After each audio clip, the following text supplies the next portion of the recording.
જે આપશે આપણી આસ્થાને બળ અને જે કરશે કનેક્ટિવિટીને સરળ એવી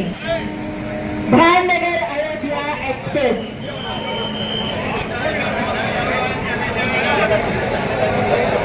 એક ઐતિહાસિક ક્ષણ સમગ્ર ભાવનગર માટે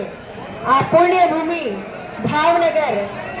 જ્યાં જન જનના હૃદયે આસ્થા વસેલી હોય છે, શ્રદ્ધા વસેલી હોય છે, એ શ્રદ્ધાને બળ મળશે અને ભાવનગર વાસીઓ આ ટ્રેન થકી અયોધ્યા જઈને રામલલ્લાના દર્શન કરવા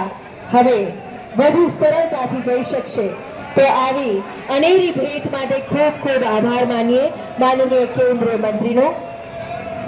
સાથે જ માનનીય સાંસદ શ્રી આપણા લાડીલા સાંસદ અને